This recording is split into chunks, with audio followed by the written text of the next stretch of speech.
I aften er byråd, foreninger og borgere i byen inviteret, men også repræsentanter fra vores anden Citterslåby i Danmark, nemlig Svendborg. Velkommen til.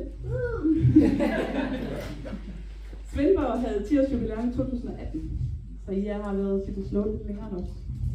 Så I har jo sådan været vores mentorer, og dem vi har sådan kigget lidt over skulderen og fået gode idéer fra. Vi har et rigtig godt samarbejde, og det er vi rigtig glade. Håber vi fortsætter mange år endnu. Netop Svendborg var nemlig inspirationen, da en bred gruppe af borgere og repræsentanter for området drog på bustur for at blive klogere på Citterslå-konceptet. Og det er jo efterhånden mere end 10 år siden. Målet var at finde en måde at brande byen og området på, at udfylde det tomrum, der ligesom var efter kommunesammenlægningen, og vi mistede vores retskreds. Og det at være Danmarks mindste købstad er ligesom ikke den fedeste måde at brande sig på her i nullerne, og nu meget længere frem. Så vi skulle finde på et eller andet, som kunne skabe noget identitet. Og i aften så er det nøjagtigt 10 år siden, at Maja blev certificeret. Og Pierre Olvietti fra Citterslå International overrakte beviset, som jeg har taget med i aften. Det ser sådan ud. Til den daværende borgmester H.C. Mohr. Og det er et bevis, der er fremkommet ved, at der blev sendt en omfattende ansøgning til Citterslå International om, at vi havde lyst. Og det var Mariagerfjord Kommune rigtig meget behjælpelig med at få den lavet. For Citterslå-bevægelsen har sin oprindelse i Italien, og det har spredt sig til nogle af verdens mest smukke og charmerende byer, ligesom Maja. Og Citterslå er en filosofi, der fremmer bæredygtig udvikling og livskvalitet. Det handler om at sætte farten ned, og så nyde de ting, der virkelig betyder noget. De byer, der er en del af Citterslå-bevægelsen, indebærer netop, at de prioriterer naturen og kulturen og menneskene i samfundet.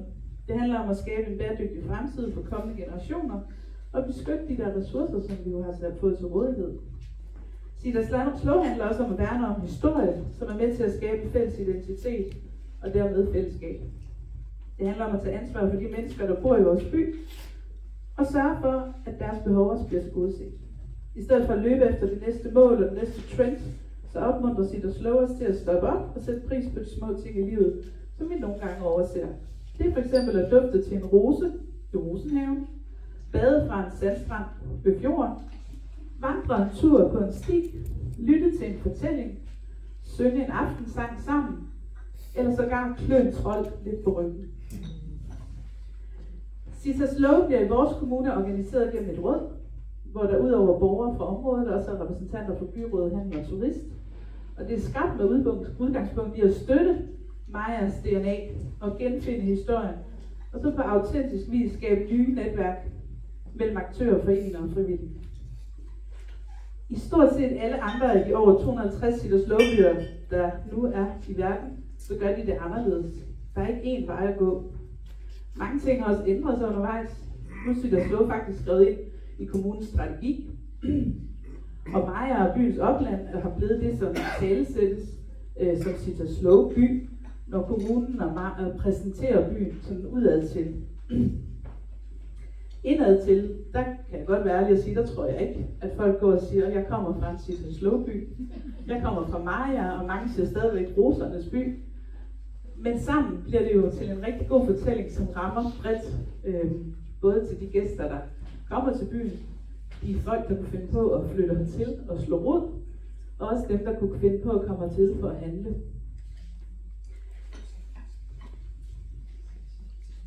Men mange af de personer, der for 10 år siden var med til at starte Citterslå op, er stadigvæk en del af Citterslå i dag. Der er også kommet mange nye til hen ad vejen. Og det har været udviklende og lærerigt, og netop været med til at skabe det Citterslå, det er i dag. Derfor havde jeg også håbet at kunne fortælle i aften om politikernes nyeste idé, nemlig at etablere et byforum i Maja, og ligesom det skal etableres i andre hovedbyer.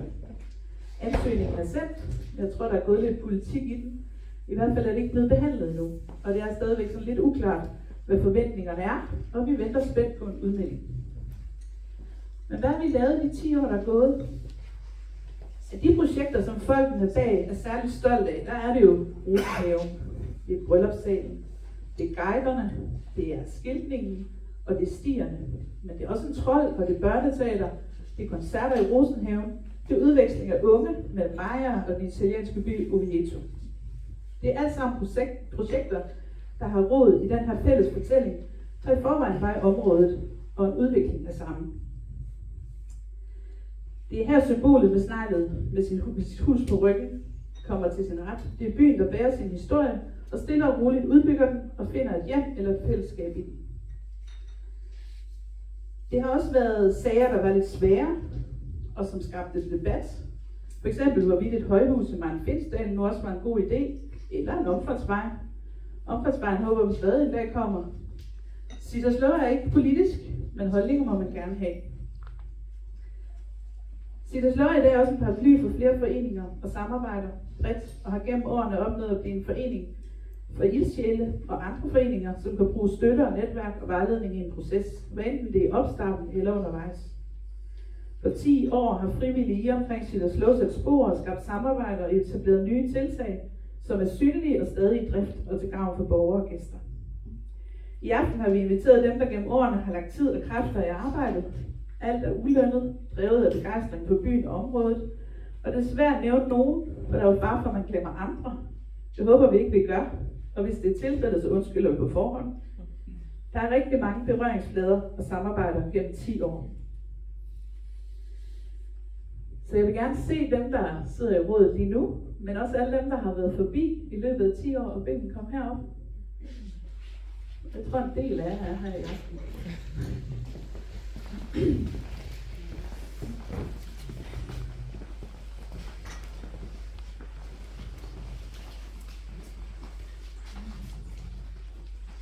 Og som I kan se, er det en stor flok, og den kunne have været endnu større. Og jeg synes altid, at de har fortjent, at de har været tak til det.